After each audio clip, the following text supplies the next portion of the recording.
Hi, friends. You're back with part two of your reading lesson. And I am going to go ahead and model for you what it looks like that you're going to do during your reading today. You're going to need 3 sticky notes. So you can see that I have 3 sticky notes here, 1, 2, and 3. And I'm going to log my thinking during my reading today and maybe even after my reading because I might have some new learning that I want to share. During reading, I might have some connections. I might have a question I want answered. I want to be thinking about the text, using the words on the page and also the text features that we see all around us. The title, the captions, the bold words, the pictures, the photographs, I should say, in a nonfiction text. So make sure today that you are watching what I'm doing while I'm reading. And you're going to be doing the same thing with your book at home, your nonfiction selection. So here we go. Our title is called The Native Americans and Their Land. Go ahead and follow along with me. The one thing I want you to make sure that you do as well is I want you to make sure you're gathering some good information about Native Americans because this is one of our social studies content areas too that we have to learn. Who are the Native Americans? And what did they do? Where did they live? How did they adapt?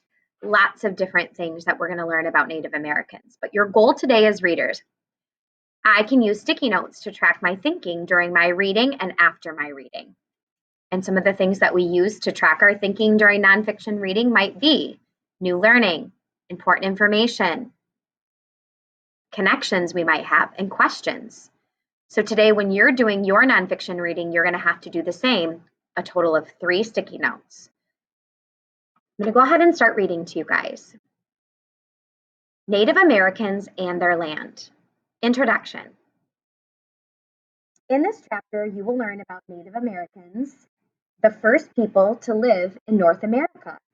You will learn where Native Americans came from, where they chose to live, and why they established different ways of life. Most Native Americans tell origin stories to explain where they came from. In this chapter, you will read one of these stories. Okay. I'm wondering what an origin story is, but they did just tell me it's where they came from and their stories about where they came from. That might be some new learning for me, what an origin story is. So one of my sticky notes, I'm going to go ahead and write, I learned that an origin story explains where the Native Americans came from. So this is one of my sticky notes I'm going to go ahead and link. I could do this sticky note during my reading because it's new learning, or I can even do it after my reading. You have the choice. I'm going to log it now so I don't forget.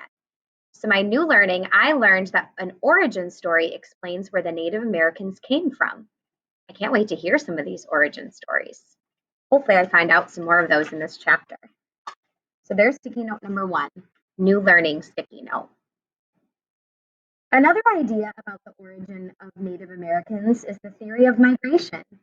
Scientists believe that Native Americans first migrated and are moved into the Americas from the continent of Asia thousands of years ago. Over hundreds of years, they followed several migration routes into different parts of the Americas.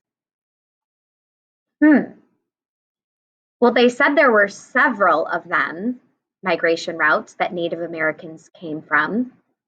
Well, I have a wondering. I have a question. My question I'm wondering about is I wonder what the different migration routes were that the Native Americans took. So they said there were routes. Well, where did those routes start and where did they all come from? That's what I'm wondering. I know they started in Asia, but what were the different routes? That's a question I'm wondering during my reading. Hopefully I find the answer. I'm going to keep reading. Native Americans migrated into many different environments. You will read about 4 of the environments in which they lived. One of these, the ice fields of the Arctic, was home to the Inuit people. You will discover how these Native Americans learned to adapt or adjust to that environment. Have you ever looked through the zoom lens of a camera? A zoom lens lets you look more closely at the parts of a scene. The drawing below shows how reading this chapter is like looking through a zoom lens.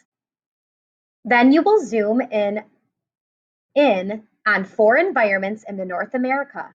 Finally, you will take a close-up look at how the Inuit people or adapted to life in the Arctic. So they have these lenses here where it says the Native Americans adapted to the environments of the Americas. So here are some pictures. This looks like a picture could be migration routes where they migrated from Asia. So I could already make an inference based off my question. 4 environments that the Native Americans adapted to. Well, one looks like the desert. Maybe this is the grasslands, the mountains, and maybe the Arctic region. And this looks like showing some of our Native Americans adapting to a colder region. That might be the Arctic. Maybe that's the Inuit people, Native American tribe. So something else that stood out to me, now that I'm done reading this section today, I have another new learning. I also learned that Native Americans migrated and are moved from Asia.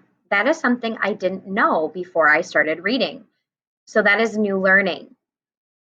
So during reading, I had 2 sticky notes. I had a new learning and I had a question. And then also after reading, I had another new learning sticky note. Today, I didn't make any text-to-text, text-to-self, or text-to-world connections, but that doesn't mean that you can't during your reading time today when you're reading a nonfiction text. I also could keep going on my sticky notes. I could be creating some sticky notes about important information because I learned quite a bit of important information.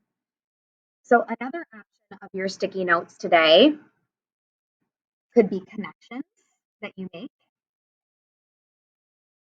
with your text and either text to self, text to world, or text to text.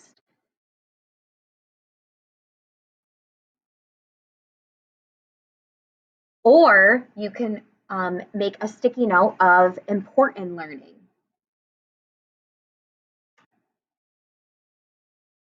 And sometimes there is a lot more important information in certain parts of the text than others. So here's what you're going to do today. You're going to go ahead and